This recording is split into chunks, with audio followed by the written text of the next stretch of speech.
Listo. Hoy tenemos la clase de emergencias oculares a cargo del doctor Carlos Aparicio.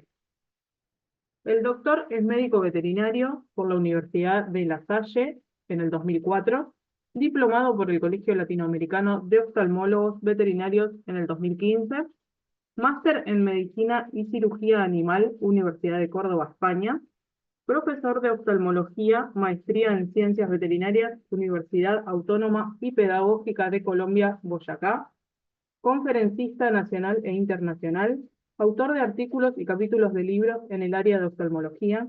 Sus áreas de interés son facoemulsificación, glaucoma y cirugía de córnea. Doctor, muchas gracias por acompañarnos en este diplomado de medicina felina. El auditorio es suyo. Puede comenzar cuando guste. Recording in progress.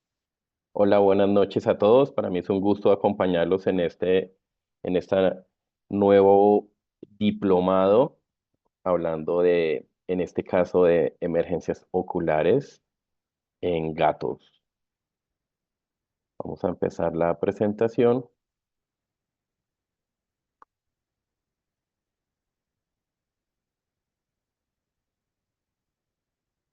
Bueno, yo dividí el tema en tres secciones.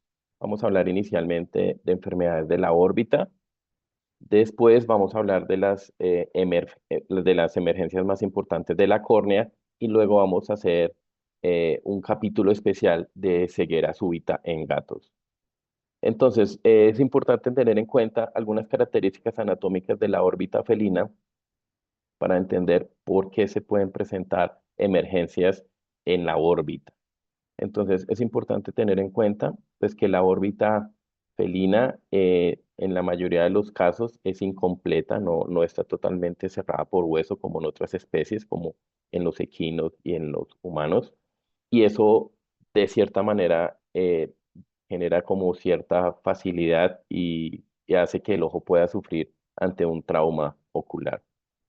Em, los componentes de la órbita, bueno, pues recordemos que la órbita es el espacio en donde está ubicado el globo ocular y hay otras estructuras que están ahí jugando un rol importante para el ojo, como por ejemplo las glándulas lagrimales. Recordemos que el ojo tiene dos glándulas lagrimales, una principal que está ubicada dorsolateral dentro de la órbita y otra glándula que está ubicada debajo del tercer párpado, que es la glándula lagrimal accesoria.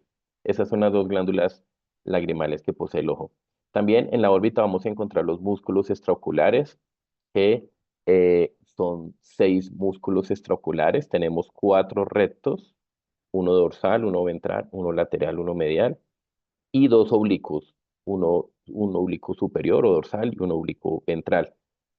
Y hay otro músculo que está detrás del ojo, que también se considera como un músculo extraocular, que es el músculo retractor del globo ocular. Todas estas estructuras están en la órbita. ¿Qué otras estructuras encontramos? La grasa orbitaria. Hay grasa detrás de la órbita. Por eso cuando empujamos el ojo de un gato, él se deja hundir dentro de la órbita, porque hay una grasa que es como un colchón que lo soporta dentro de la órbita.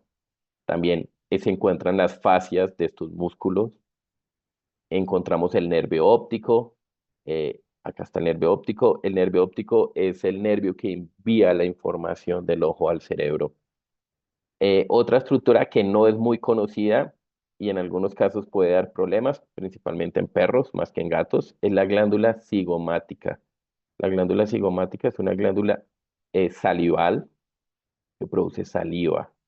En algunos pacientes pueden generar alteraciones de esta glándula, las cuales llamaríamos mucocele o cialocele, pero en gatos afortunadamente es extremadamente raro. Podemos verla más en perros.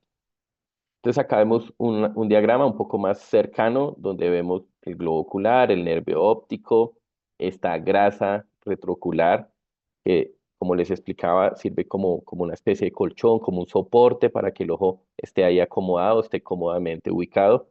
Los músculos extraoculares, y estos músculos extraoculares tienen unas fascias que es importante tenerlas en cuenta porque Cuando hablemos de celulitis orbitaria, que es una inflamación de estos tejidos, la inflamación se va a ubicar en esta parte específica.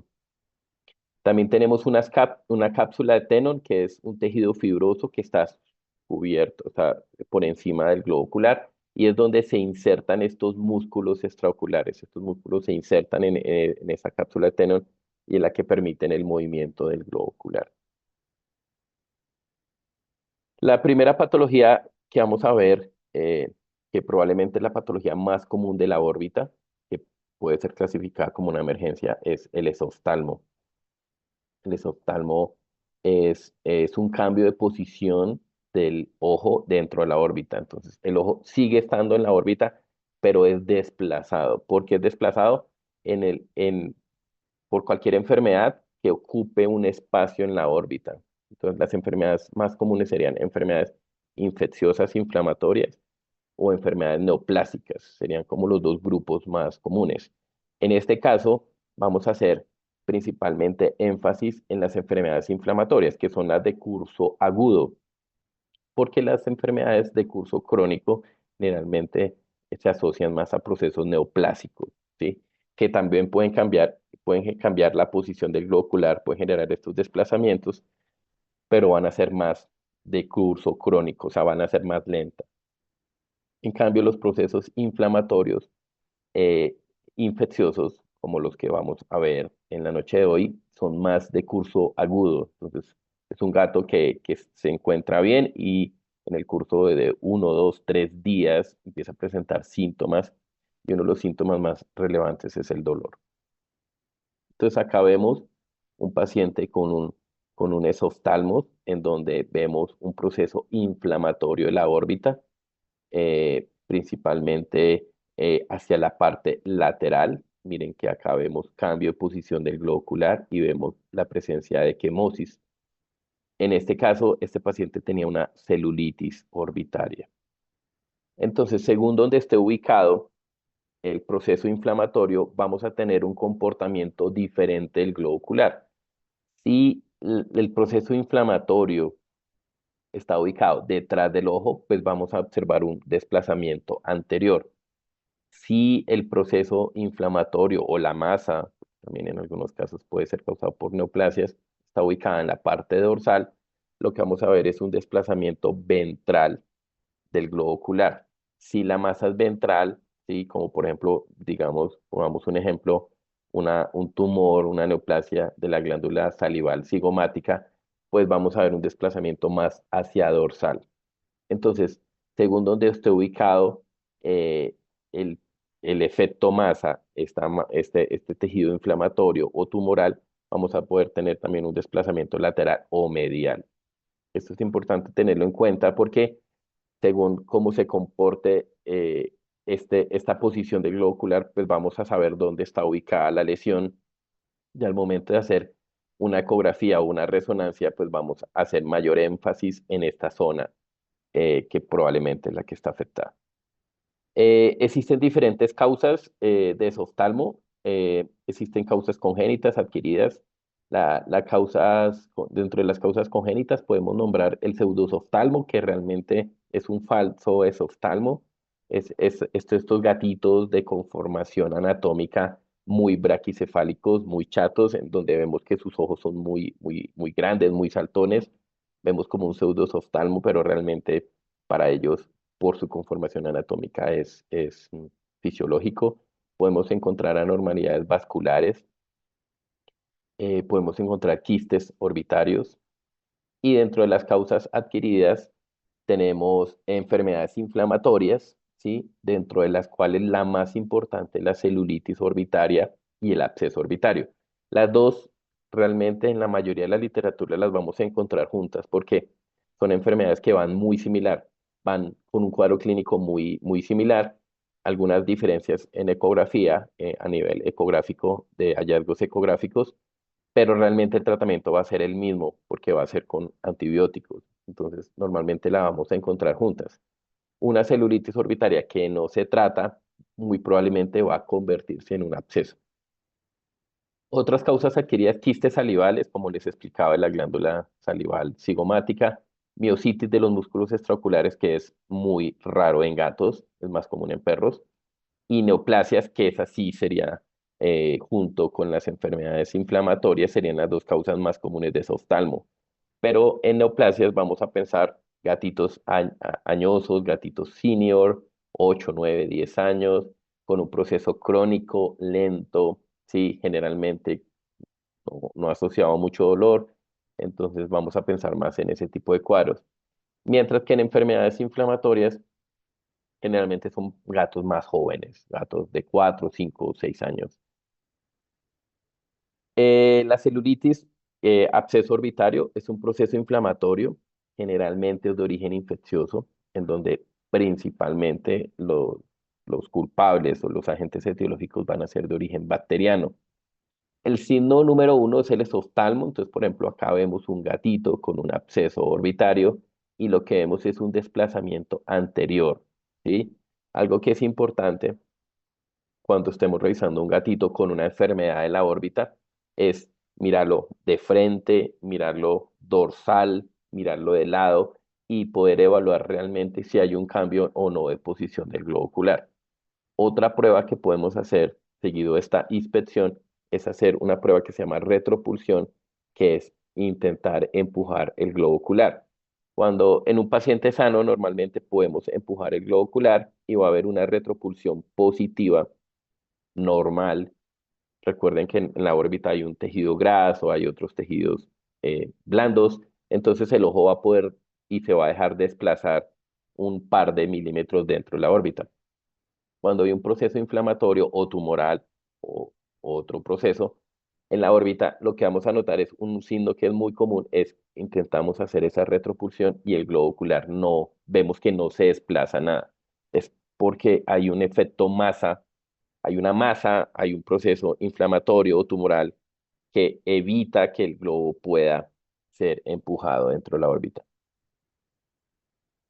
Otro de los signos que podemos ver es desviación del globo ocular, protrusión de la membrana nititante. Es un signo muy inespecífico, pero si lo vemos asociados a oftalmo, a desviación del globo ocular, pues va a ser mucho más notorio. Entonces, miren, este paciente tiene un problema dermatológico asociado también, pero vemos el desplazamiento del globo ocular, la protrusión de la membrana nititante, secreción, debido a que este paciente tenía un proceso inflamatorio, infeccioso de la órbita. En este caso hablamos de un absceso. ¿Cuáles son los patógenos que podemos encontrar? Pues hay diferentes patógenos. Este es un paper publicado en el Veterinary Ophthalmology, en donde hablan de absceso orbitario. Es menos común, el absceso orbitario es menos común que en el perro. El gato es menos frecuente que sufran de abscesos o celulitis. Yo en el gato tiendo a ver más celulitis que abscesos. En en el perro se ven probablemente más abscesos que celulitis, hablando de procesos inflamatorios. Las causas, pues, dentro de las causas que se reportan, pues, está idiopática, en donde aparentemente no hay un origen, aunque muchas veces podemos pensar que son bacterias que migran vía hematógena y se localizan detrás de la órbita. También se han reportado pacientes con estomatitis crónica dentro de uno de los factores de riesgo de desarrollar abscesos o celulitis orbitaria, y una causa que probablemente es la más común y que se menciona mucho en la literatura es los procedimientos odontológicos. En algunos casos, cuando se hacen procedimientos odontológicos en gatos, principalmente este tipo de procesos de exodoncia en gatos con gingivostomatitis. En algunos casos, durante el procedimiento odontológico pueden perforar la órbita e inocular bacterias. Entonces, esa podría ser una de las causas más comunes de celulitis o abscesos en gatos. Entonces, dentro de la anamnesis es importante preguntar si en algún momento tuvo algún procedimiento odontológico previo a su proceso inflamatorio. En este paper reportaron 7 casos de gatos con absceso orbitario y vemos que pues hubo, eh, pues la bacteria más común aislada fue la Pasteurella, en donde tuvo un 30% de casos, seguido de estafilococos, estreptococos, algunos anaerobios, como el Bacteroides, probablemente serían los de mayor representación. Eh, Otras causas que podemos ver, por ejemplo, este es otro artículo publicado en el Veterinary Ophthalmology de una celulitis orbitaria en un gato causada por un fragmento de pasto, el cual generalmente entran por la boca, penetran eh, la encía, penetran la pared de la boca y se localizan en la órbita. Y obviamente es un foco de infección. Entonces, por ejemplo, acá vemos un absceso en donde vemos salida de material eh, mucopurulento y sanguinolento a través de el orificio o el punto lagrimal. Y en la ecografía, pues lo que se observa es la imagen compatible con ese gatito tuvo, se hizo postclación en donde se veía el fragmento de-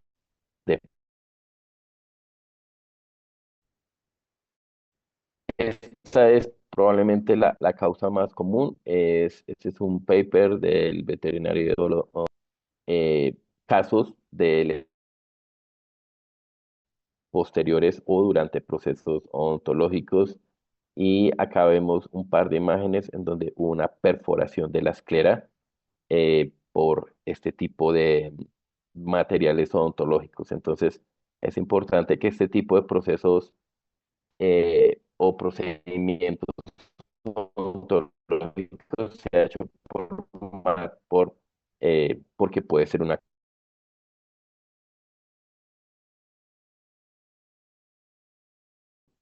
en la parte anterior de la órbita asociado a el conducto nasolagrimal. Y miren acá que la posición del globo ocular no está hacia anterior, sino está hacia posterior, porque este está generando un hundimiento del globo ocular. Este es un gato con un absceso retroorbitario. Eh, Acá vemos cómo está el ojo izquierdo y el ojo derecho está desplazado con presencia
Recording in progress.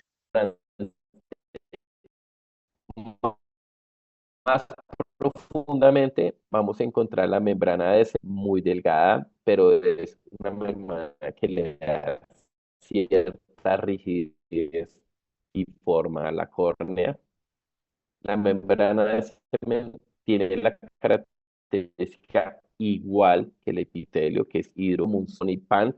En este caso tenemos un epitelio hidrofóbico, un estroma hidrofílico y hidrofóbica. Esto es importante tener en cuenta porque una de las emergencias más comunes que vamos a tener es la vida del estroma y vamos a ver una exposición de la membrana de semen. Cuando le pongamos fluoresceína, lo que vamos a ver es que los bordes tiñen y el fondo no tiñe.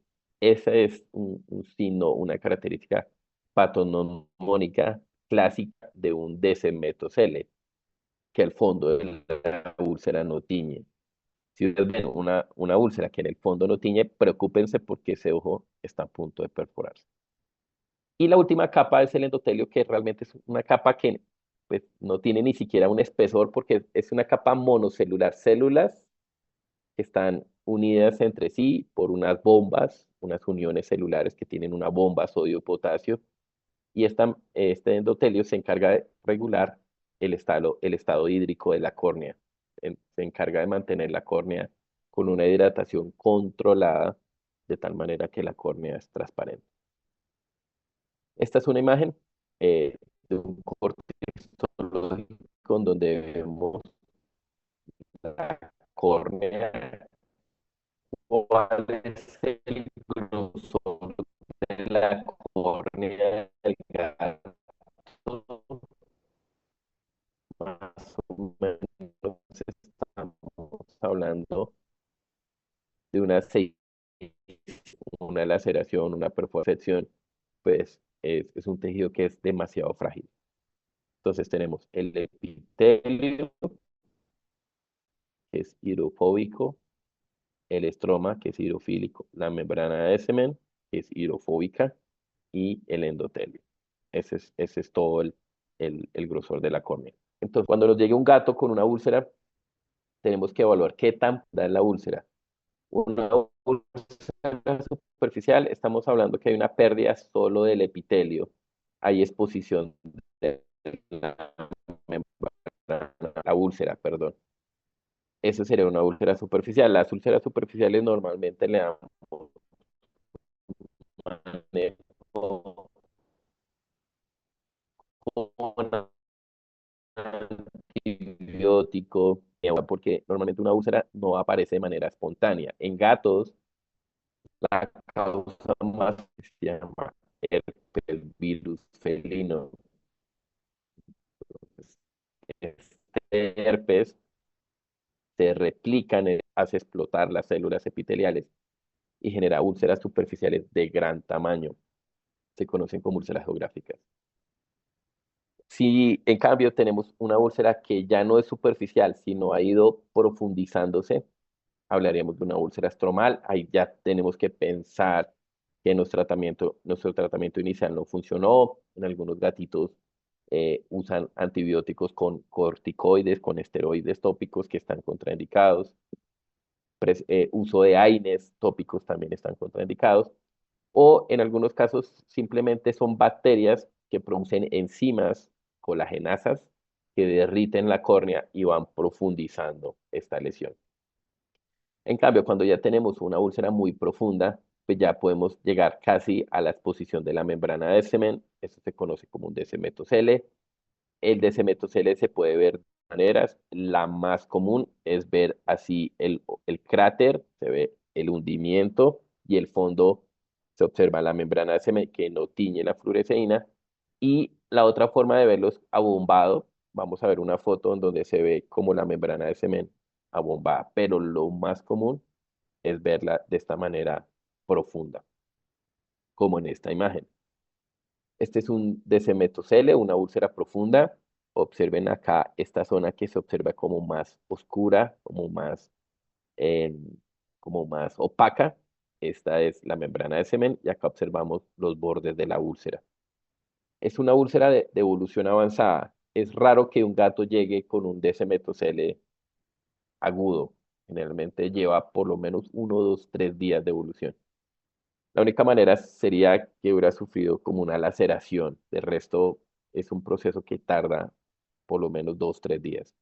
Existe un alto riesgo de perforación. ¿Por qué? Porque la membrana del semen tiene un grosor de 3 a 12 micras. Es un tejido que es demasiado delgado. Y en este tipo de úlcera, el único tejido que permanece íntegro es la membrana de semen. Entonces, ante cualquier movimiento, el gato brinca, salta, se mueve brusco o lo sujetamos muy fuerte, el ojo puede perforarse. A nivel histológico, ¿cómo vamos a ver un DSM-2L? Pues vamos a observar una pérdida del estroma. Esta imagen me gusta mucho porque hace que quede más claro el concepto de la emergencia del DSM-2L, porque vemos que hay una pérdida total del estroma, ¿sí? Y vemos prácticamente únicamente una exposición de la membrana de semen que es muy delgada. Entonces, el riesgo que tenemos de perforación es altísimo. El tratamiento del DSM-2L, desde mi concepto, es quirúrgico. Es un paciente que requiere cirugía para evitar la perforación. Si es un paciente que no se puede someter a anestesia, si es un paciente que económicamente no, el propietario o el tutor no puede eh, cubrir los gastos de una cirugía, pues ahí pensaríamos en un tratamiento médico. Pero realmente si queremos mantener la integridad de la visión y preservar el globo ocular, pues lo ideal es someterlo a cirugía. Dentro de las cirugías, pues existen diferentes técnicas. Tenemos las opciones de colgajos, que es tomar conjuntiva del mismo ojo y suturarla sobre el defecto para generar un sellado. También tenemos biomembranas, membranas de colágeno, membranas amnióticas que pueden ser usadas para colocar sobre este tejido y sellar esta lesión. También, si tenemos disponible córnea, podemos usar córnea congelada, córnea fresca de un paciente que la donó. Eh, es importante tener en cuenta que en gatos podemos usar córnea de perro y en perro podemos usar córnea de gato, ¿sí? En este caso, si es un DSM-2L en donde no hay perforación, lo que vamos a usar es la córnea, pero no en su espesor total, porque no necesitamos la membrana de semen ni el endotelio. Entonces lo que hacemos es quitamos esa parte y solo ponemos el estroma. Eh, si en cambio tenemos una perforación en donde ya hay ruptura del globo ocular, ahí sí utilizaremos un injerto, una queratoplastia penetrante, o sea, de todo el espesor. Y otra técnica que podemos usar es la transposición córneo-conjuntival, que consiste en disectar un colgajo de córnea y de conjuntiva, el cual va a ser desplazado y va a ser suturado sobre el defecto. Súper importante en este tipo de pacientes, únicamente, no confiar únicamente en la cirugía, sino tenemos que dar un tratamiento médico complementario, manejo de la inflamación intraocular. Recordemos que siempre que hay úlceras hay inflamación, hay uveitis, entonces tenemos que controlar la inflamación. Tenemos que hacer manejo de la infección, antibióticos, generalmente uso mínimo 2 antibióticos tópicos y manejo el dolor. Entonces acá tenemos un caso de un gato, el cual tuvo un DSM-2L y lo que hice en este caso fue tomé un colgajo de conjuntiva. Aquí estoy como mostrándoles de dónde tomé la porción de conjuntiva debajo del párpado sobre la esclera, la disecté y la suturé sobre la córnea para sellar ese tejido. Luego que sane, se corta el pedículo y se adelgaza y se deja lo más delgado posible. Esta es otra técnica. Este es un gato que tenía un DSM-2L central y acá lo que hice fue una transposición córneo-conjuntival. Entonces lo que hago es disecto córnea de acá de la periferia. Este es el limbo, o sea, esta porción de acá del limbo se disectó y disecté también un colgajo de conjuntiva. Y lo que hago es levanto la córnea y cubro el defecto central, que es donde me interesa que el gato tenga la mejor visión, que es el eje visual, y voy a dejar una conjuntiva acá periférica eh, para cubrir el defecto lateral. manteniendo el eje visual lo más transparente posible. Úlcera melting es otro tipo de úlcera, también se considera como una emergencia ocular en gatos, es una úlcera derretida, la córnea literalmente se está derritiendo, esto es por acción de las enzimas colagenasas, metaloproteasas que les comentaba, también se conoce como úlcera colagenolítica, queratomalacia o necrosis estromal, y lo que estamos viendo es una lesión, una úlcera que probablemente empezó por una úlcera superficial, que se contaminó con bacterias y esta contaminación, estas bacterias liberan unas enzimas que derriten la córnea, la degradan, porque recordemos que la córnea está hecha de colágeno. ¿Cuáles son las bacterias más aisladas? Pseudomonas, Streptococcus, Staphylococcus y en ambientes más tropicales, ambientes con mayor humedad, tenemos que pensar también en hongos como el Aspergillus o el Fusarium. Este es un caso, este es un gatito que se llama Bigotes, este es un gatito que llegó a la clínica con una lesión unilateral del ojo izquierdo, en donde observamos signos de disconfort, molestia, dolor, observamos que hay blefaroespasmo, él tiene ese ojo más cerrado, vemos una epífora, un lagrimeo excesivo, y ya mirando de cerca el ojo, pues observamos una úlcera derretida. Miren acá como el colágeno de la córnea literalmente está derretido, ¿sí? Vemos una lesión central en donde hay un, un adelgazamiento de la córnea. Vemos neovascularización superficial periférica alrededor. Eso es bueno, eso significa que la córnea está intentando sanar. Este gatito le hicimos fluoresceína y a Bigote le hicimos fluoresceína y vemos como la córnea literalmente está colgando, está derretida. Se empezó un tratamiento médico intensivo con antibióticos y al día 5 observamos un control parcial de la lesión. Vemos ya la córnea no la vemos tan derretida, la vemos con mayor consistencia, se observa la córnea un poquito más clara, el lagrimeo disminuyó, la neovascularización igual está presente, esa es fantástica, me va a ayudar a sanar. Le colocamos la fluoresceína y vemos la lesión mucho más pequeña. Estas fotos se ven con luz azul porque el filtro azul permite hacer un mejor contraste de la fluoresceína. Eh, Este es al control. Observamos un mejoramiento, un achicamiento, la lesión se está volviendo más pequeña, los vasos se están condensando y se limitan justo donde está la lesión. Le colocamos fluoresceína y vemos que ya tiñe acá muy poco. Y al día 21, pues ya vemos una córnea mucho más transparente, una lesión mucho más central. Esta lesión es prácticamente cicatrizal. Esto se conoce como un leucoma, una cicatriz. Y colocamos la fluoresceína y vemos que ya no marca. En este caso, en este punto, podemos empezar medicación para aclarar la córnea.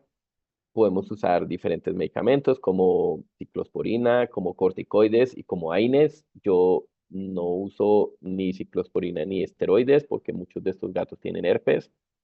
Entonces, mi tratamiento de elección para estas cicatrices es usar AINES tópicos como meloxicam, epafenaco, flurbiprofeno, siempre y cuando ya la fluoresceína sea negativa.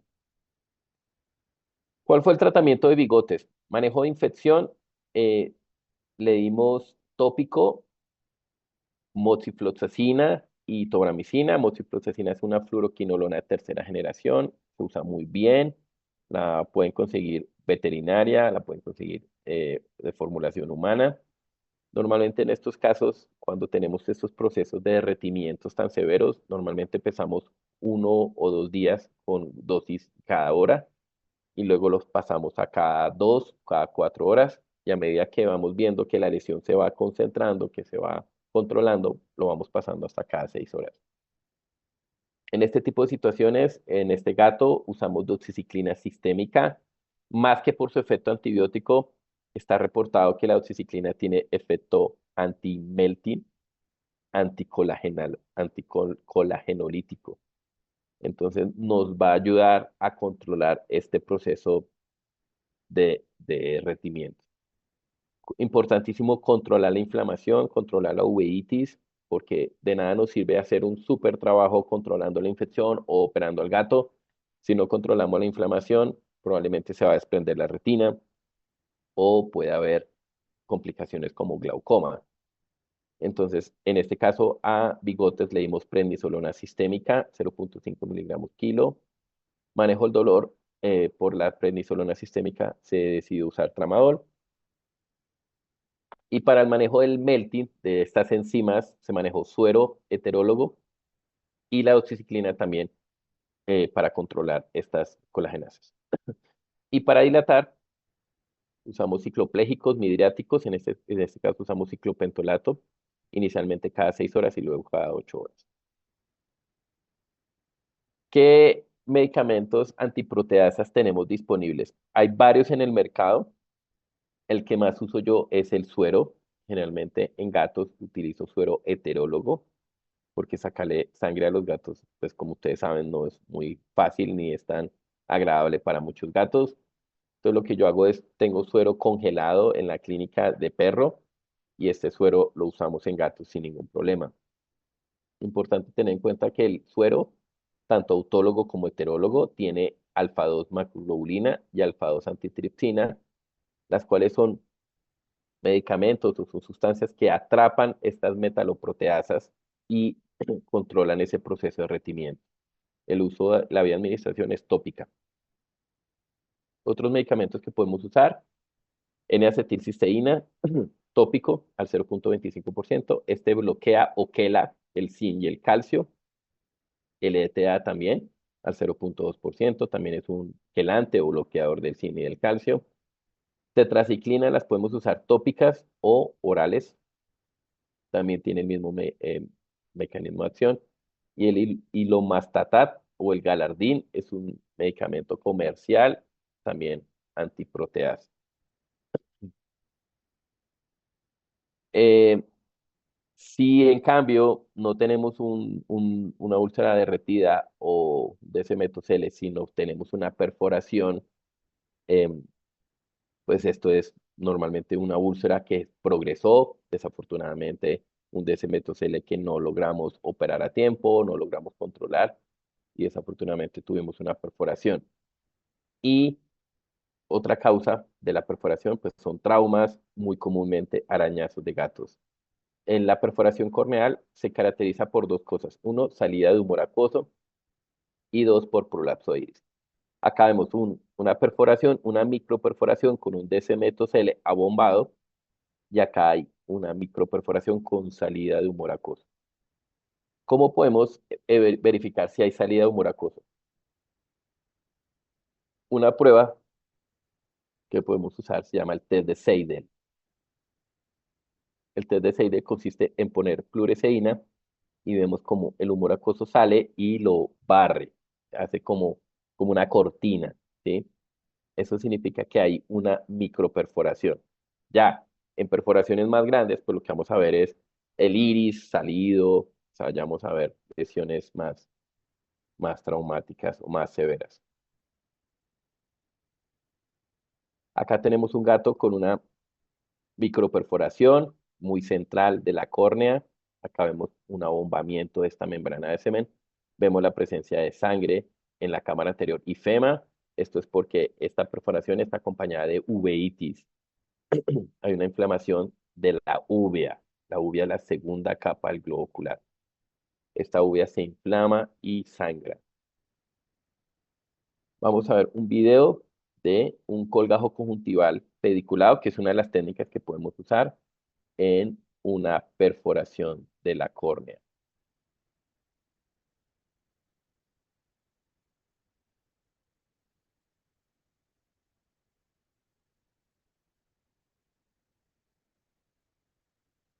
Entonces acá tenemos un colgajo conjuntival pediculado para tratar una perforación corneal en un gato.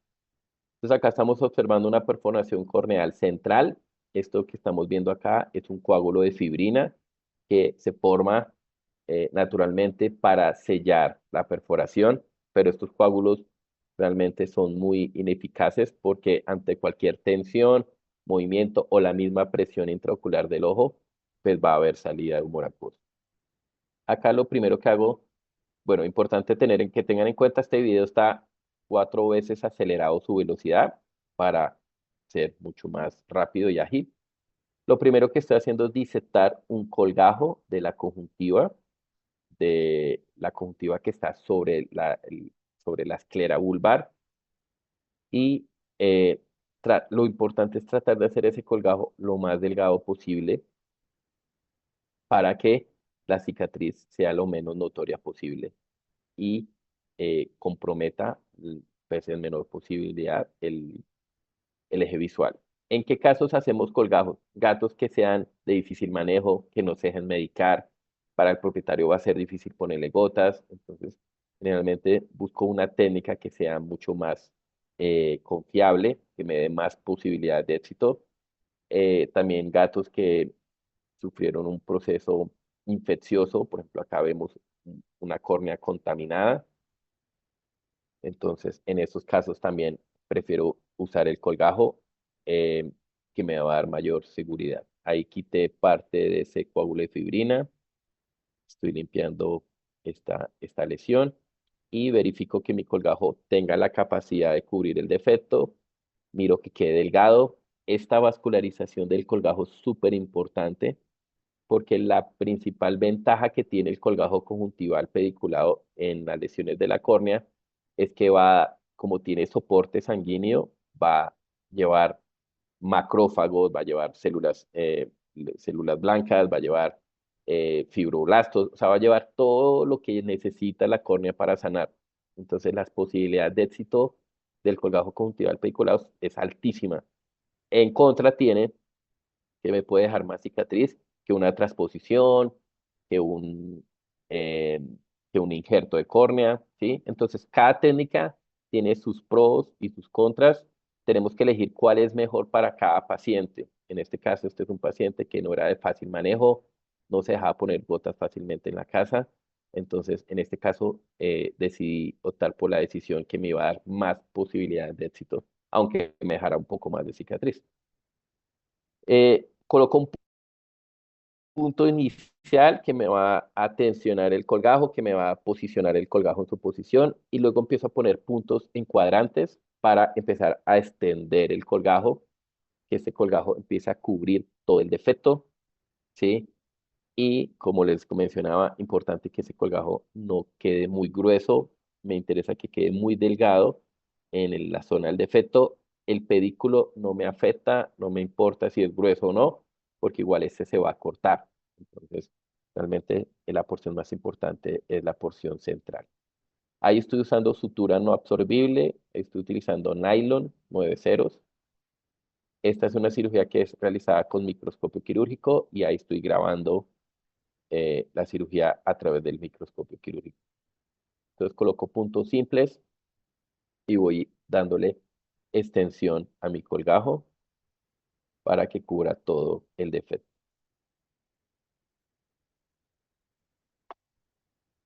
Puntos simples. Algo importante que este colgajo no tenga mucha tensión, ¿sí? Para que no se vaya a soltar.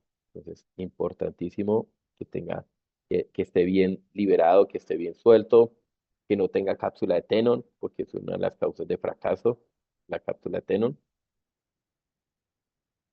Y que tenga una angulación de 45 grados con respecto a su tejido donante.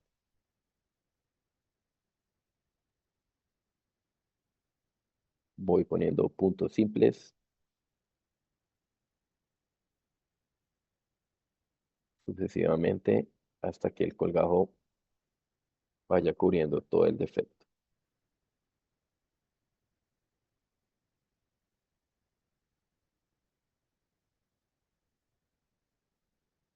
Vamos viendo todos los puntos, puntos simples. Esta sutura después se retira, es sutura no absorbible en nylon y en ese momento aprovechamos y recortamos el pedículo en el momento de retirar los puntos.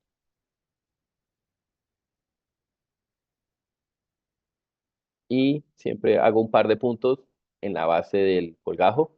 Ese punto me va a generar como un anclaje y va a evitar que el colgajo se mueva, porque si se mueve va a generar más tensión. Y ahí finaliza la cirugía. Y ahora vamos a ver las causas de ceguera súbita más frecuentes en el gato.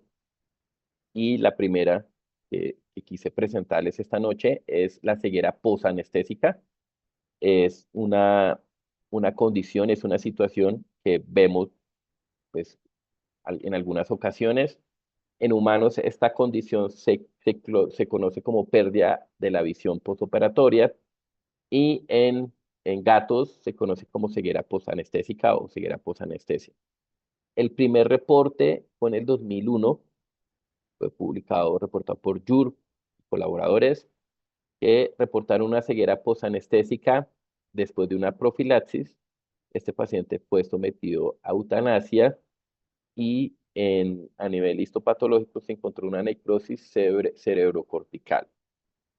En esta primer publicación dijeron que era, pues que posiblemente era causada por una hipoxia durante la anestesia, pero pues realmente lo reportaron y hicieron principalmente énfasis en la histopatología. Luego, años después, se presenta este artículo que es uno de los más importantes, que es presentado por Stiles y colaboradores, en donde hicieron un estudio retrospectivo de 20 casos de ceguera posanestésica y ellos analizaron que era más común en procedimientos odontológicos y endoscópicos, ¿sí? Y lo asocian al uso de abrebocas. Entonces, realmente, cuando van a hacer anestesias en gatos, eh, al momento de intubarlos, o si van a hacer profilaxis, o si van a hacer procesos odontológicos, tengan mucho cuidado con la abertura de la boca del gato, porque lo que ocurre es que hay una compresión de la arteria maxilar interna por el proceso angular de la mandíbula. Cuando se abre la boca del gato, este proceso angular bloquea, bloquea la irrigación sanguínea de esta arteria maxilar, lo cual va a generar una isquemia en la corteza, ¿ok? Entonces, súper importante tener en cuenta cuando hagan procedimientos anestésicos, tener cuidado con el momento de intubación, ojo con los abrebocas, ojo con la apertura que hagan en este paciente porque pueden generar lesiones isquémicas. Eh, Característicamente, la ceguera posanestésica felina se caracteriza por una ceguera cortical, o sea, va a haber un ojo normal, va a tener reflejos pupilares normales, va a tener un fondo de ojo normal, todo va a estar normal, lo único es que el gato no ve, porque la ceguera es central, es cortical. En el 85% de los casos se pueden ver otros signos neurológicos como ataxia, torneo, o sea, marcha en círculos, inclinación de la cabeza y alteración del estatus mental.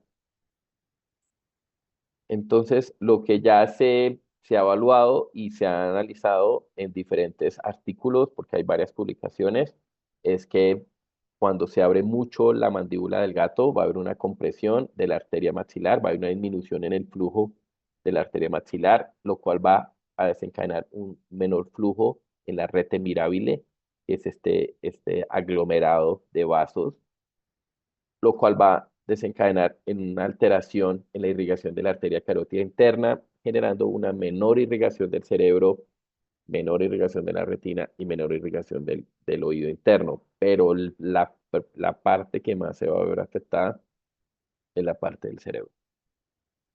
No existe un tratamiento específico, no existe un tratamiento pues, para mejorar esa isquemia, depende mucho del tiempo de la isquemia. Lo que se ha analizado en este tipo de pacientes es pacientes que tuvieron aperturas más grandes de la boca o procedimientos anestésicos más largos, pues el pronóstico fue de reservado malo. Entonces, las lesiones van a ser directamente relacionadas a el tiempo de hipoxia, de isquemia de estos tejidos.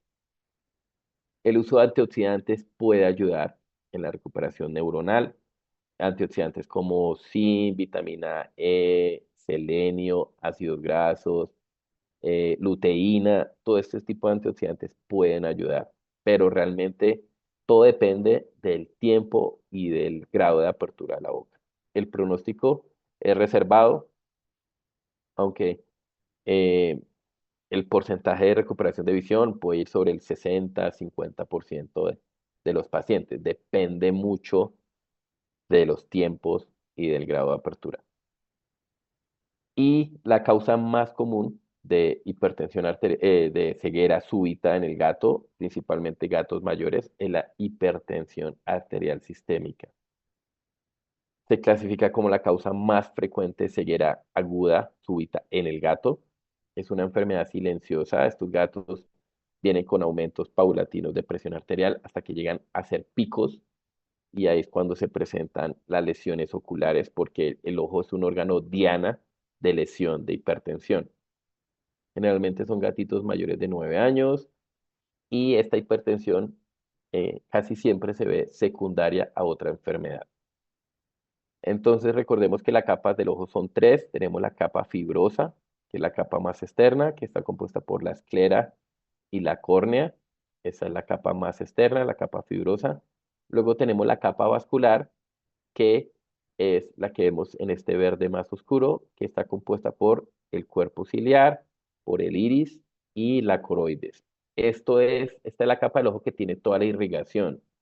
Entonces, cuando hay una alta presión de la, de las arterias, va a generar una ruptura endotelial y va a generar sangrado. Puede haber sangrado acá en la cámara anterior, que se conoce como ifema, o podemos ver sangrados tanto de la coroides como de la retina, porque la retina también tiene algo de irrigación, aunque principalmente la irrigación de la retina está dada por la coroides. ¿Qué enfermedades se asocian a hipertensión arterial? La enfermedad más, bueno, hay varias que se pueden relacionar. Cuando hay un paciente con enfermedad renal crónica, podemos tener una prevalencia de hipertensión del 65%. Ante una injuria renal aguda, hasta el 75% de los pacientes pueden tener hipertensión arterial. Hipertiroidismo se habla de un 23%, diabetes mellitus 15%. El hiperaldosteronismo sí tiene 100% de posibilidad de que tengan hipertensión arterial. Y la hipertensión arterial primaria en gatos no es muy común, se habla hasta de un 13%. Recordemos que en humanos la causa más común de hipertensión arterial es la hipertensión primaria. En gatos no es la más común. ¿Cuáles son los signos? Pues el signo más común y el motivo de consulta más común es la ceguera súbita. También podemos observar la presencia de ifema. Esta es una imagen de un gato con hipertensión arterial sistémica y vemos un ifema severo. Miren que está cubriendo el 80% de la cámara anterior. Es un gatito que no logra ver porque está el 80% de la cámara cubierta por sangre. También podemos ver otro signo como midriasis. Cuando observamos midriasis es porque hay un daño en el segmento posterior, hay un daño en la retina. Podemos ver cambios de apariencia del iris como rubeosis iridal, presencia de Tyndall, que es sinónimo de inflamación, hemorragias en el iris y en el fondo del ojo. Entonces acá observamos un gatito con ceguera súbita, hipertensión arterial sistémica, midriasis. Esto está indicando que hay un compromiso del segmento posterior por esa hipertensión. Acá observamos hemorragias en en el iris. Miren acá esta pequeña hemorragia y hemorragia. Y vemos el iris un poquito más rojizo. Esto es rubeosis iridal. Y si observamos un poquito con más detalle, vemos que aquí dentro del ojo, en el vítreo, observamos una hemorragia en el vítreo, aquí y acá. Las lesiones más graves y más catastróficas, que son las que van a causar la ceguera, pues son las lesiones del fondo de ojo, y estas son clasificadas. Ya hay muchísima literatura, ya hay muchísima información. Esto está clasificado de una manera ya muy sistemática, muy clara, y las lesiones que pueden haber en fondo de ojo por hipertensión son tres. Tenemos la retinopatía hipertensiva, la coroidopatía hipertensiva y la neuropatía óptica. ¿Cuáles son esas? La retinopatía hipertensiva puede tener varios cambios, como hemorragias prerretinales. Acá observamos una hemorragia prerretinal severa en un caso de un gato con hipertensión arterial. Podemos observar hemorragias superficiales de la retina, hemorragias intrarretinales, subretinianas y macroaneurismas, en donde se va a generar un bloqueo del flujo sanguíneo de la retina. Lo más llamativo cuando miren fondo de ojo de estos gatos, van a ser las hemorragias prerretinales e intrarretinales. Acá vemos una intrarretinal, acá vemos otra intrarretinal y esta es una prerretinal. Ejemplos de hemorragias y retinales. Miren acá, observamos focos de hemorragias cerca de los vasos, ¿sí? Vemos algo de edema, no se ve como tan claro el fondo del ojo del gato porque estamos viendo presencia de edema eh, subretiniano. Eh, las lesiones de fondo de ojo de la coroides se clasifican o se denominan como coroidopatías hipertensivas y estas se van a reflejar más con cambios exudativos, cambios edematosos como edema subretinal, desprendimiento de retina. Entonces acá vemos un edema subretinal. ¿Cómo lo vemos? Porque la retina, cuando vemos fondo de ojo, vemos que la retina tiene un brillo normal, que es el fondo de ojo normal, que es la reflectividad normal. Cuando hay edema subretinal, lo que estamos viendo en estos pacientes es que hay una hiporreflectividad. La retina brilla menos. ¿Por qué? Porque hay líquido, hay exudado, hay eh, presencia de líquido debajo de la retina, lo cual evita que brille lo normal, que tenga una reflectividad normal. El desprendimiento de retina, miren acá, un desprendimiento de retina seroso. Esto es porque se acumula líquido, se acumula trasudado entre la retina y la coroides y por eso se ve esto desprendido, ¿sí? Este es un desprendimiento de retina. Y ya en casos más avanzados vamos a ver ya un proceso degenerativo por este proceso isquémico. Va a generar una degeneración de la retina. Y hablando ya específicamente del nervio óptico, vamos a encontrar neuropatía óptica, que se puede caracterizar por edema de la cabeza del nervio óptico. Acá observamos un papiledema. Vemos que la cabeza del nervio óptico no se ve claramente, se ve como borrosa, y es porque hay eh, exudado, hay trasudado sobre esta cabeza. eh, es edema, se conoce como papiledema. Y ya en casos más avanzados, cuando hay este tipo de edemas y lesiones isquémicas ya de tiempo avanzado, podemos ya observar casos más crónicos, una atrofia de la cabeza del nervio óptico. Acá observamos un papiledema en un gato con hipertensión. Importante tener en cuenta, pues, en nuestros pacientes gatos, imagino que ya han hablado muchos colegas y profesores de este tema de la hipertensión arterial, es importante que como médicos tengamos conciencia de que los gatos mayores de 7, 8, 9 años tienen un riesgo moderado y en algunos casos alto de desarrollar esta hipertensión. Entonces, es importante identificarla, hacer monitoreo de estos pacientes. Les recomiendo este artículo, que es el consenso del Colegio Americano de Medicina Interna, que es una guía, un consenso sobre el manejo, la evaluación, la identificación de la hipertensión arterial sistémica en perros y en gatos. Y se los recomiendo mucho, es muy bueno, es muy completo. Y acá saqué esta tabla que nos va a dar la posibilidad de evaluar la hipertensión. Entonces se habla que un paciente normotensivo debe tener una presión sistólica menor de 140 milímetros de mercurio. Esto va a generar un daño, un riesgo mínimo de daño a órgano diana, ¿sí? Como en este caso el ojo, que es uno de los órganos más sensibles ante estos aumentos de presión. Se clasifica un gato prehipertensivo como una presión arterial entre 140 y 159 milímetros de mercurio. Esto generaría un daño bajo a órgano diana. El hipertensivo moderado sería una presión arterial entre 160 y 179. Y el severo o el hipertenso severo, que tendría un alto riesgo de órgano diana, estaríamos hablando de una presión arterial mayor de 180.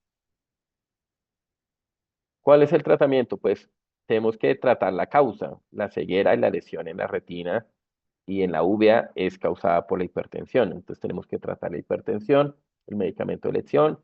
Pues tenemos el amlodipino, es el que más uso, es el que tengo de primera elección. También podemos usar el telmisartán.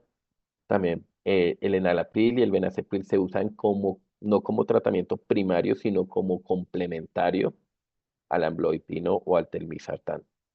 Para la inflamación, eh, me gusta usar mucho prednisolona, pero pues obviamente tenemos que tener en cuenta la condición sistémica del paciente, si tiene alguna enfermedad concomitante, si es posible darle o no un corticoide sistémico. También podemos usar meloxicam, un AINE, y para controlar la inflamación de la uvea anterior podemos usar acetato de prednisolona o nepafenaco. Nos puede ayudar a controlar la inflamación. Otros medicamentos complementarios, tenemos que dilatar la pupila de estos gatos porque vamos a evitar la formación de sinequias.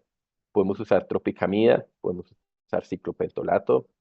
Si al pasar de los días la sangre o la fibrina que están en la cámara anterior no desaparecen, podemos colocar una inyección dentro del ojo de un fibrinolítico que va a disolver ese coágulo, esa fibrina. Este se conoce como alteplasa, es el TPA, que es el activador del plasminógeno tisular, y la dosis es 25 microgramos en 0.1 ml dentro de la cámara anterior. Y algunos gatitos de estos que sufrieron hipertensión pueden tener glaucoma, pueden tener eh, aumento de la presión intraocular y debemos controlarla. Podemos usar dorzolamida o brinzolamida. Entonces, estas fueron pues las urgencias, las emergencias más representativas, más importantes que quería compartirles esta noche. Quedo atento para sus preguntas, alguna duda, algún comentario. Muchas gracias, doctor, por su charla. Comenzamos con las preguntas. Perfecto. Después de la exodoncia dental, ¿en cuánto tiempo se puede presentar el absceso o la celulitis orbitaria? ¿Y cuál es la diferencia entre ambas? Bueno, el tiempo de presentación depende mucho. Pueden ser desde unos pocos días hasta 3, 4 semanas. Entonces puede darse en los primeros días o se puede ver hasta dentro de 3 o 4 semanas. La diferencia entre celulitis y absceso, las dos son muy similares, las dos son inflamatorias, las dos son de origen infeccioso. La celulitis es una forma más leve de infección, en donde se van a afectar las fascias de los músculos estroculares. Cuando hacemos ecografía vamos a ver cambios más sutiles, cambios no tan evidentes, ¿sí? Y en este tipo de pacientes, por ejemplo, nos apoyamos en hemograma, vamos a ver una leucocitosis leve, moderada, ¿sí? En cambio, el absceso ya vamos a ver un acúmulo de exudado en la órbita. En la ecografía vamos a ver este acúmulo, ¿sí? Mucho más delimitado, mucho más definido. Y sintomáticamente el absceso va a tener unos síntomas mucho más severos, de moderados a severos, versus una celulitis.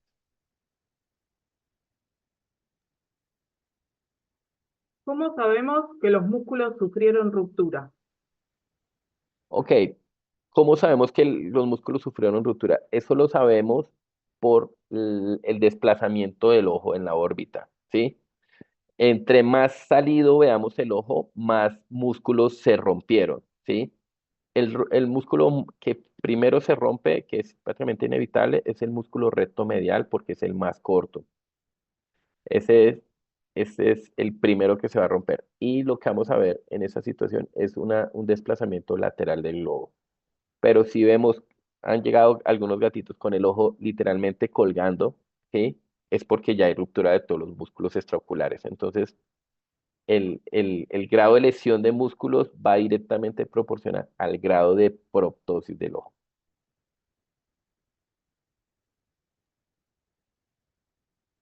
Bueno, acá con respecto a las úlceras, hay varias preguntas similares con respecto al uso de corticoides, de la prednisolona, dexametasona.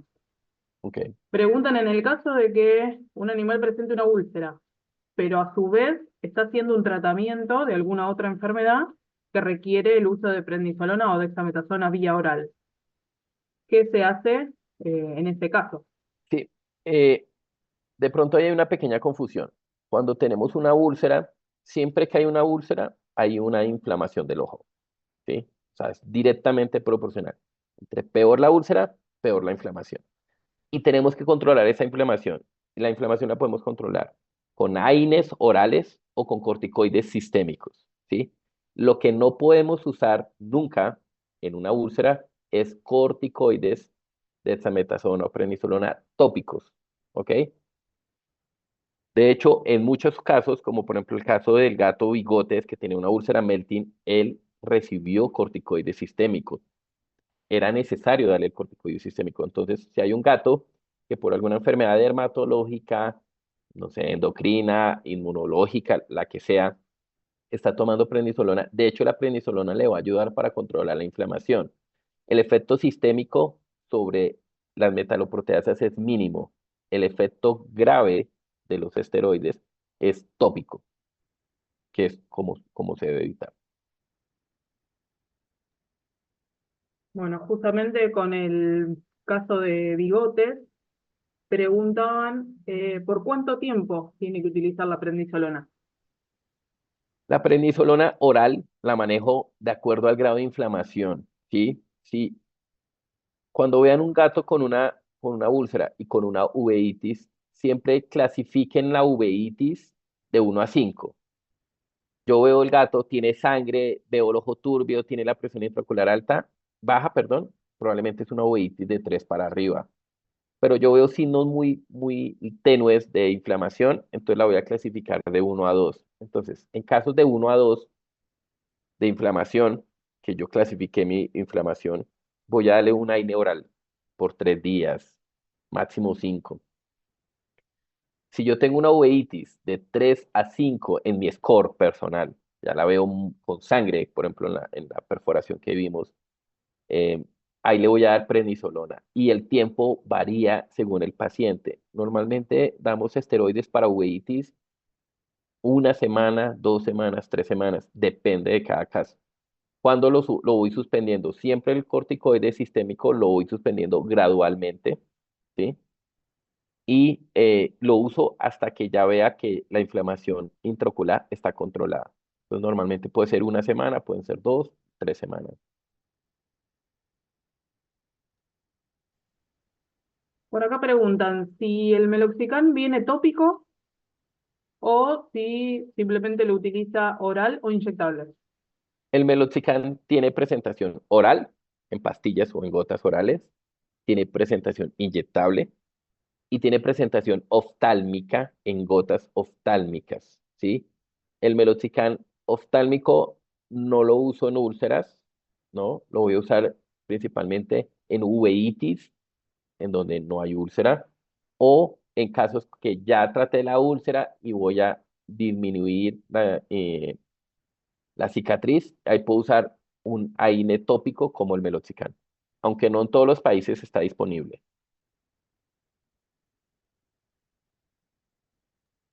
Bueno, justamente por acá preguntaban qué analgésico tópico utiliza de elección y ¿Ah? dosis y frecuencia. Sí, el analgésico tópico de elección que utilizo son los cicloplégicos. ¿Qué son los cicloplégicos? Son medicamentos tópicos que van a paralizar el músculo ciliar. Cuando hay dolor en el ojo, por una úlcera, por una uveitis, se liberan mediadores inflamatorios que hacen que la pupila se cierre y el músculo del iris, el músculo ciliar se contraiga y se ponga tenso. Eso es lo que genera el dolor en el ojo. Lo que yo hago con el ciclopléjico es paralizo el músculo, lo relajo, por ende se dilata, ¿sí? Evito que aparezcan sinequias, se forman adherencias y reduzco el dolor. Y el ciclopléjico de elección en gatos se llama ciclopentolato. Ciclopentolato. La atropina, que es el mejor ciclopléjico del mundo. En gatos no lo uso, ¿sí? Porque eh, como el conducto nasolacrimal del gato drena en la boca, le va a generar un sabor demasiado amargo y hay gatos que pueden hacer hasta anafilaxis o reacciones muy severas. Atropina en gatos no uso, utilizo ciclopentolato. En perros sí utilizo atropina y en caballos. Preguntan por acá, ¿qué opina de los colirios con diclofenac?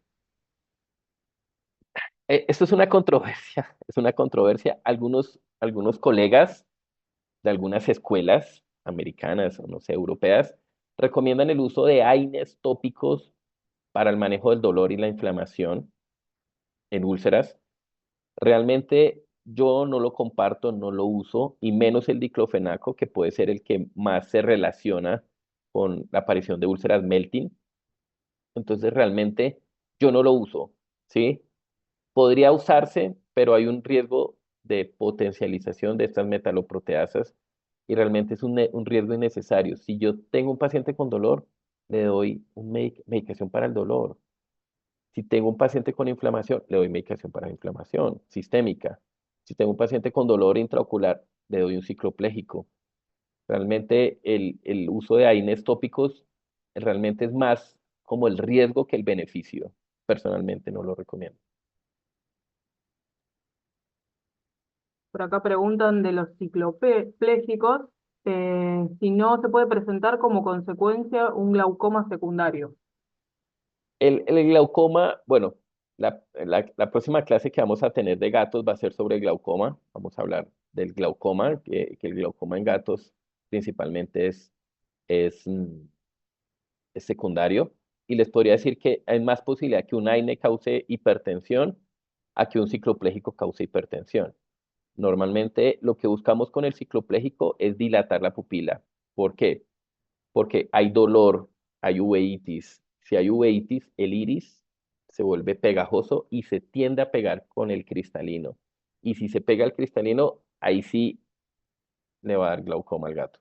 Entonces, si yo dilato la pupila, obviamente mi ángulo iridocorneal se va a estrechar un poco, pero el ángulo iridocorneal del gato normal, del gato que vemos frecuentemente, es un gato que tiene un ángulo perfecto. O sea, el glaucoma primario en el gato es raro, se da, pero es raro.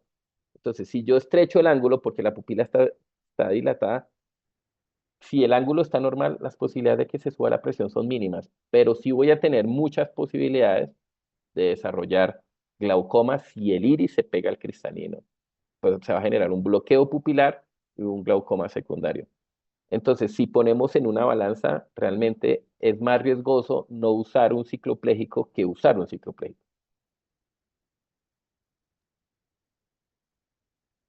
La córnea congelada, ¿por cuánto tiempo se puede almacenar? Sí, normalmente existen medios de conservación para córnea. El medio que yo uso es el mismo medio que usan en oftalmología humana, que es el Eusol, un medio conocido de distribución mundial. Ese medio me permite preservar el endotelio de la córnea durante 3 semanas. Entonces, yo tomo la córnea, tengo que tomarla de manera estéril, o sea, como si estuviera haciendo una nucleación estéril, la coloco en el medio de conservación y me dura vivo el endotelio 3 semanas. Si en 3 semanas no usé la córnea, pasa congelación. Y congelación normalmente se puede preservar, normalmente se recomienda hasta un año.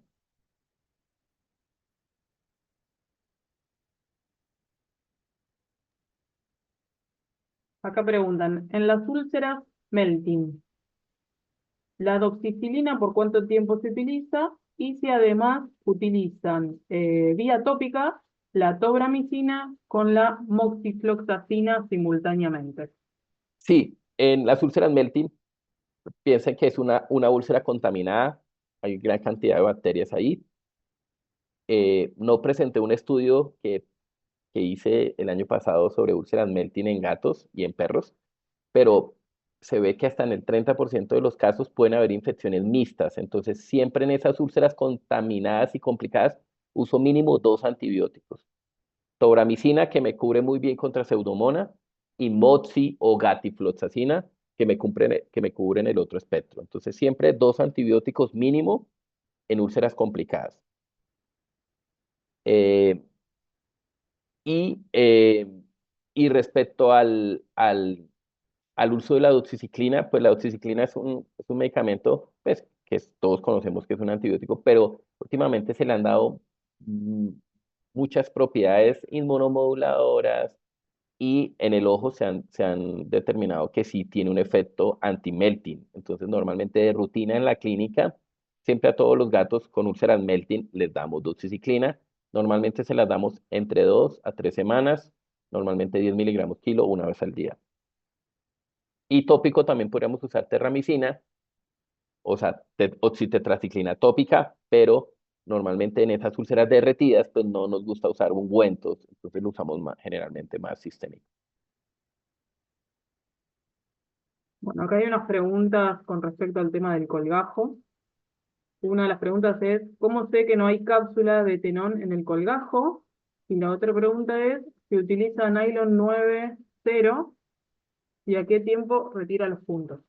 Sí, la cápsula Tenon se ve. Cuando tú estás tomando el colgajo y lo volteas, vas a ver como un tejido baboso, como un tejido fibroso encima, que se ve. O sea, en el microscopio tú lo ves y tú lo jalas y se ve que es como elástico, como pegajoso. Entonces tú con tijeras los quitas y dejas ojalá, solo el epitelio de la conjuntiva.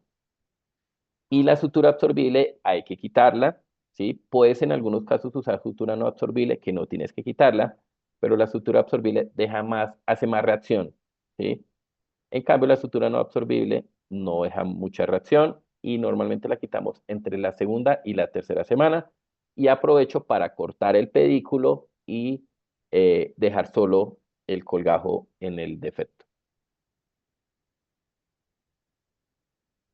Preguntan sobre el suero autólogo.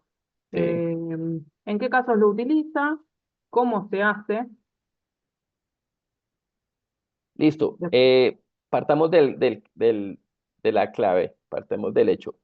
Trabajamos con gatos. Sacarle sangre a gatos a veces no es tan fácil. Entonces yo utilizo suero de perro. Podemos usar suero de caballo también. ¿Ok? De gato sería complicarnos la vida. Entonces, perro y gato, perro y caballo. Yo tomo, vamos a hablar del perro. Entonces tomo un par de tubos de 5 o 7 ml de tubos taparroja, estériles, nuevos. Puede ser con activador de plaquetas y los lleno. Eso los dejamos coagular, ojalá 30 minutos o una hora. Luego los ponemos en centrífuga, 3.500 revoluciones por minuto, mínimo 7 a 9 minutos, si se puede más tiempo mejor. Y luego sacamos el sobrenadante de manera estéril y lo vamos a poner en un frasco colirio estéril que sea opaco. Normalmente yo uso blancos.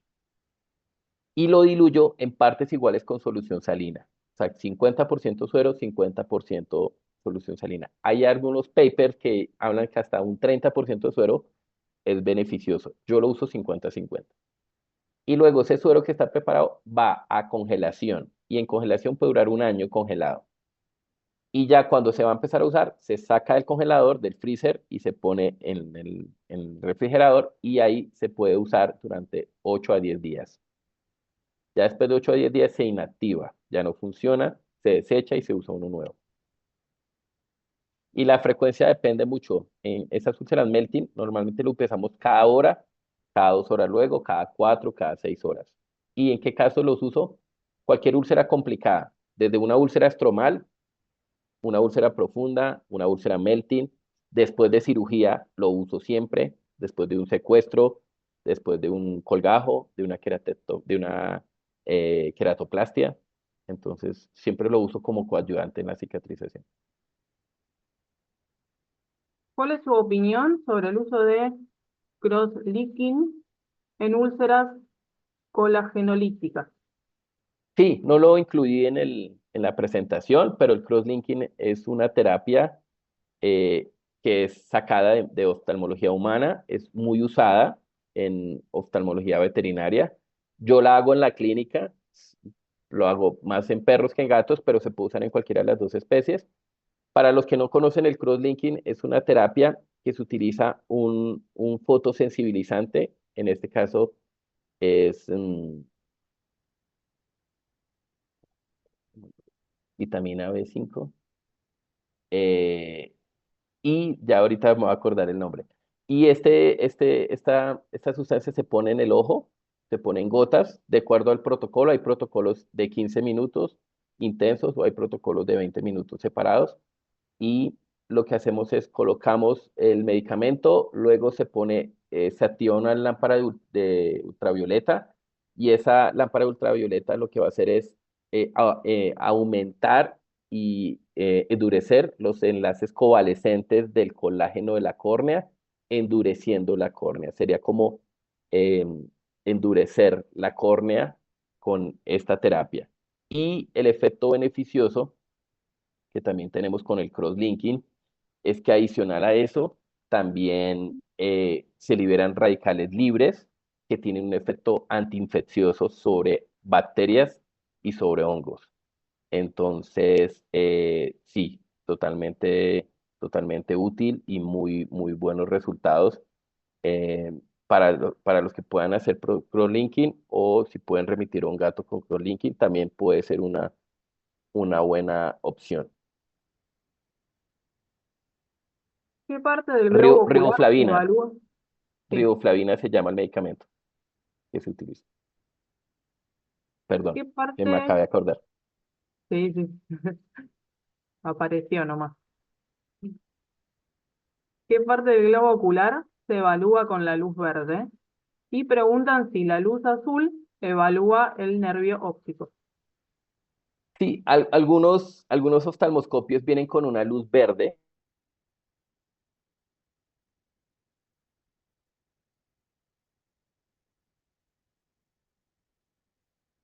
Doctor, ¿me escucha? Parece que se tildó. A ver, esperemos un segundito a ver si puede retomar el doctor. Se fue la luz. Se entrecorta, doctor, no sé si me escuchan. Hola, ¿me oyes? Ahora sí.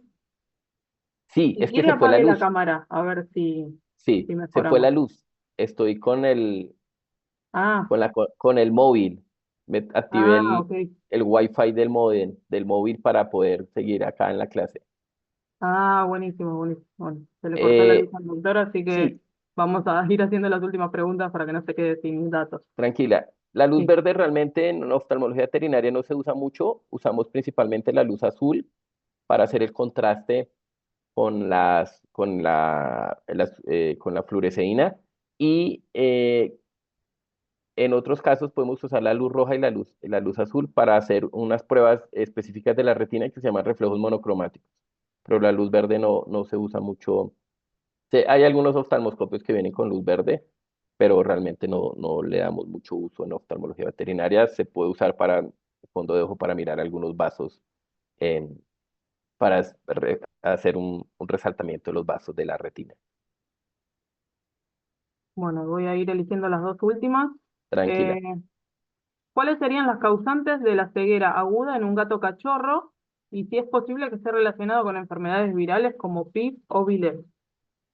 Sí, en un cachorro la ceguera súbita se causaría principalmente debido a una corioretinitis, que sería un proceso inflamatorio de la retina, em, causado principalmente por enfermedades infecciosas. El PIF es una de las enfermedades que más causan lesiones oculares. em, Dentro de las causas, dentro de las cuales puede causar corioretinitis y también puede causar desprendimiento de retina. Entonces, en algunos casos, si hay una inflamación muy severa, hay salida de exudado y puede desprender la retina. Entonces, la causa de la ceguera en gatitos jóvenes, pues es causada por inflamación del segmento posterior, probablemente causada por un desprendimiento de retina o una corioretinitis. Y ya como tercera causa, podríamos descartar o pensar en una neuritis óptica. Esas serían las lesiones que pueden causarse en un gatito joven. Y las enfermedades infecciosas PIF, eh, yo pondría primero a PIF y segundo pondría a TOTSO. Serían para mí las dos más comunes que afecten el segmento posterior. porque ya lo que es inmunodeficiencia y leucemia tienden a causar más uveitis del segmento anterior y uveitis intermedias. ¿Cuáles son las probabilidades de recuperar la visión en las retinopatías? Retinopatías. Sí, todo depende del grado de lesión. En lesiones leves y moderadas, la mayoría de los gatos recuperan la visión. ¿En qué casos hay más compromiso? Cuando hay corioretinitis, cuando hay hemorragias muy severas, porque hay daño tisular importante, daño tanto isquémico como daño mecánico por el sangrado. Entonces, las posibilidades dependen, yo lo pondría en las siguientes palabras, dependen del grado de lesión de la retina, ¿sí? Porque han llegado gatitos con corioretinitis, con desprendimientos, con hemorragias muy severas y así controles la presión, así manejes la inflamación, ya hay un daño irreparable en la retina. Recordemos que la retina es un tejido que su grado de regeneración es nula. Entonces, ante cualquier daño severo, así establece el tratamiento más adecuado, pues puede haber una lesión ya permanente. Entonces, el porcentaje de recuperación va a depender de cada caso, del tiempo de evolución. Entre más rápido tratemos la hipertensión, más rápido podemos controlar los daños y más rápido podemos recuperar la visión. Entonces, dependemos del tiempo y de la gravedad de la lesión. ¿Qué recomienda para hidratar el ojo? Ok, ¿Hialuronato de sodio o conduitrin sulfato? Segundo. los dos son muy buenos. O sea, o sea, las dos opciones son espectaculares. El hialuronato es un muy buen lubricante. El condroitin es excelente molécula. De los dos, si me pones a elegir, probablemente elegiría el condroitin. Pero la mejor molécula es la que puedas tener a la mano en esa urgencia. Entonces, cualquiera de las dos funciona muy bien. Excelente. Bueno, y para terminar, preguntan, cuando tienen una córnea de cerdo y la quieren implantar, perdón, eh, ¿cómo se hace para eliminar el epitelio y el endotelio? Bueno, Acá está hablando del caso de un perro, sí, el sí, doctor, pero bueno, la córnea del cerdo podría ser una muy buena opción. El tema es que tienes que tomarla de manera estéril. Si no la tomas de manera estéril, pues hay un alto riesgo de contaminación y hay un alto riesgo de fracaso en el posoperatorio.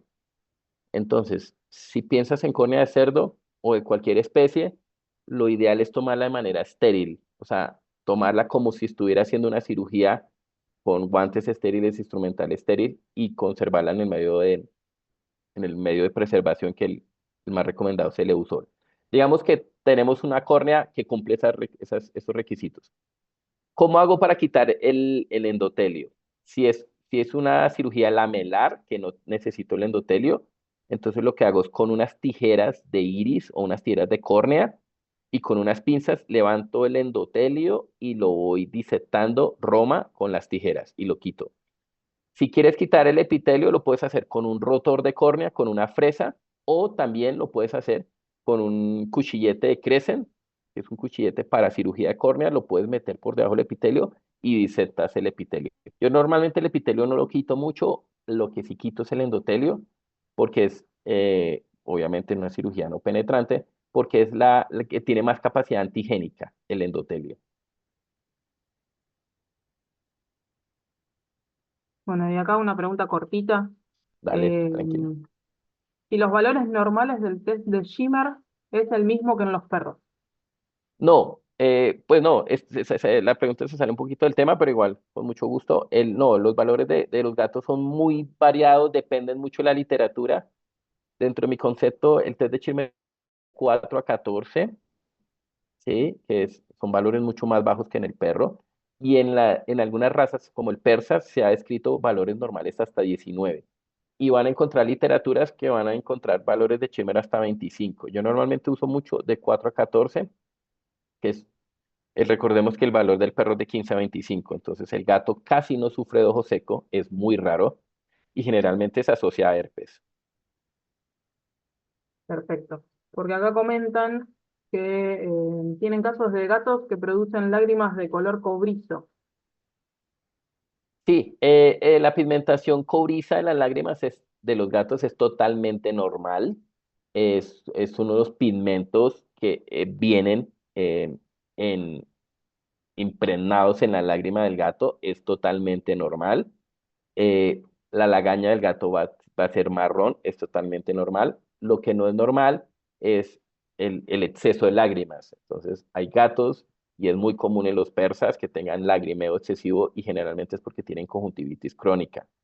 Entonces, las lágrimas marrones en los gatos es normal, es una coloración normal. Lo que no es normal es el exceso de lágrimas.